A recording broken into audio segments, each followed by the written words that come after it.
제임스 웹 우주망원경이 초신성 폭발을 앞둔 볼프레이의 별을 처음으로 포착한 이미지가 공개되었습니다. 미 항공우주국 나사는 약 1만 5천 광년 떨어져 있는 궁수자리의 항성 WR124를 제임스 웹 우주망원경이 적외선으로 포착한 상세한 이미지를 내놓았습니다. 볼프레이의 별은 항성진화 마지막 단계에서 초신성으로 폭발하는 대형 별 중에서도 일부만 일시적으로 포착되는 단계로 강력한 항성풍으로 외곽층에 날아가며 가스와 먼지로 된 행성상 성운을 형성합니다. WR124는 태양의 30배에 달하는 질량을 갖고 있는데 지금까지 태양 10배에 달하는 물질을 날려보냈습니다. 제임스 웹 우주망원경의 이미지에는 분출된 가스가 별에서 멀어지며 식어 우주먼지를 형성하여 적외선상에서 밝게 빛나는 장면이 포착되어 있습니다. 허블 우주망원경도 수십 년 전에 같은 볼프레이의 별을 포착했지만 제임스 웹 우주망원경의 이미지만큼 상세한 내용을 담지는 못했습니다.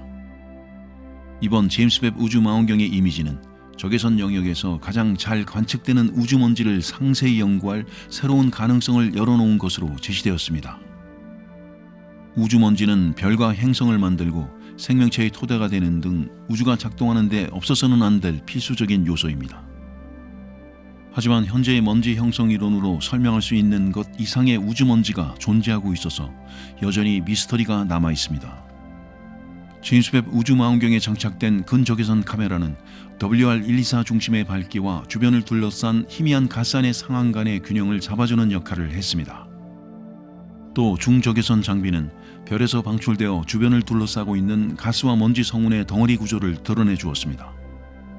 제임스 웹 우주망원경이 가동되기 전에는 우주먼지를 집중 연구해온 천문학자들이 WR124와 같은 먼지 생성 환경을 분석하기에는 구체적인 정보가 부족했다고 합니다.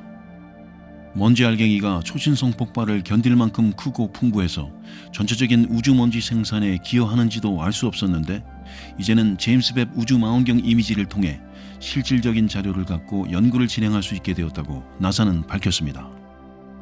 WR124와 같은 볼프레이의 별은 우주 초기의 중요한 시기를 이해하는 데 도움이 될 수 있는 유출물로도 활용될 수도 있다고 합니다.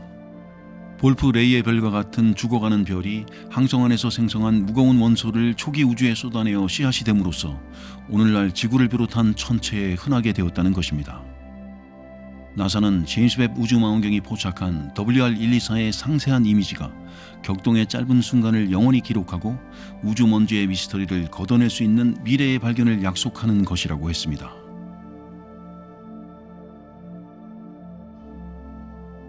목성의 위성 유로파를 덮고 있는 100km 두께의 얼음 껍데기가 바로 밑 바닷물이 만들어내는 해류의 영향을 받아 회전 속도가 빨라지거나 느려지는 것으로 분석되었습니다. 유로파의 얼음 껍데기가 내부의 암석 핵 및 바닷물과는 다른 속도로 회전하며 물 위에 떠있을 가능성은 알려져 있었으나 해류가 이에 직접 작용할 것이라는 점은 처음으로 제시되었습니다. 영국 옥스퍼드 대학 연구원 하미시 헤이 박사가 이끄는 연구팀은 미국 항공우주국 슈퍼컴퓨터로 유로파 대항 모델을 만들어 해류가 얼음 껍데기의 회전에 미치는 영향을 분석한 결과를 발표했습니다. 행성과학자들은 유로파의 얼음 껍데기가 내부의 바닷물과 암석핵보다 더 빨리 움직이는지를 놓고 수십 년간 논쟁을 벌여왔는데 얼음 껍데기가 떠있는 바닷물보다는 주로 목성의 중력에서 원인을 찾아왔습니다. 이 때문에 목성의 중력이 유로파에 작용하면서 얼음 껍데기에도 영향을 미쳐 회전 속도를 약간 더 빠르게 하거나 늦게 했을 것이라는 가설이 힘을 얻어왔습니다.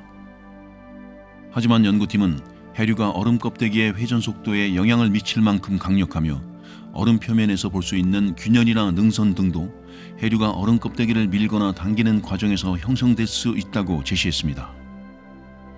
컴퓨터 시뮬레이션에서는 암석핵 내의 방사성 원소 붕괴와 목성의 기저력으로 열이 발생하고 이 열로 뜨거워진 바닷물은 처음에는 수직으로 상승하다가 위성의 자전으로 수평으로 방향을 틀면서 해류를 형성하는 것으로 나타났습니다.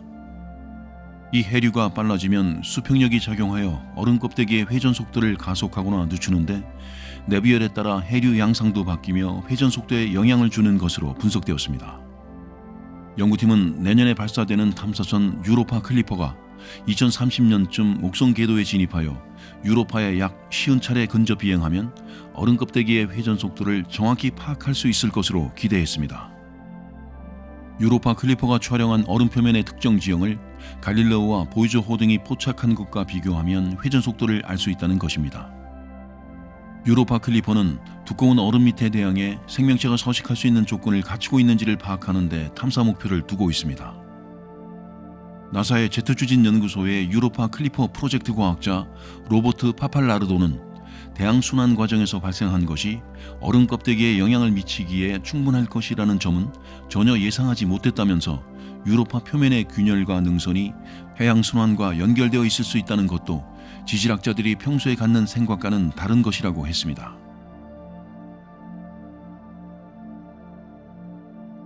지구와 질량과 크기가 비슷하여 쌍둥이 행성으로도 불리는 금성에서 살아있는 화산 활동 증거가 처음으로 확인되었습니다. 미국 페어뱅크스 알래스카 대학 지구물리학 연구소의 로버트 헤릭 교수가 이끄는 연구팀은 30여 년 전에 레이더 이미지 자료를 분석하여 화산 활동이 최근에도 이루어졌다는 점을 보여주는 증거를 발표했습니다.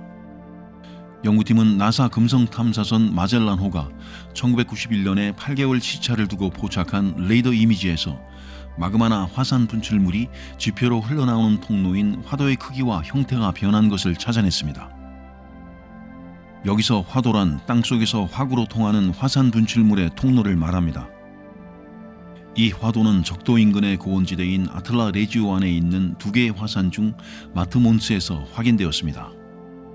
아틀라 레지오의 두 화산은 금성에서 가장 큰 화산 축에 드는데 최근까지도 화산 활동이 있었을 것으로 추정은 되었지만 직접적인 증거는 없었습니다.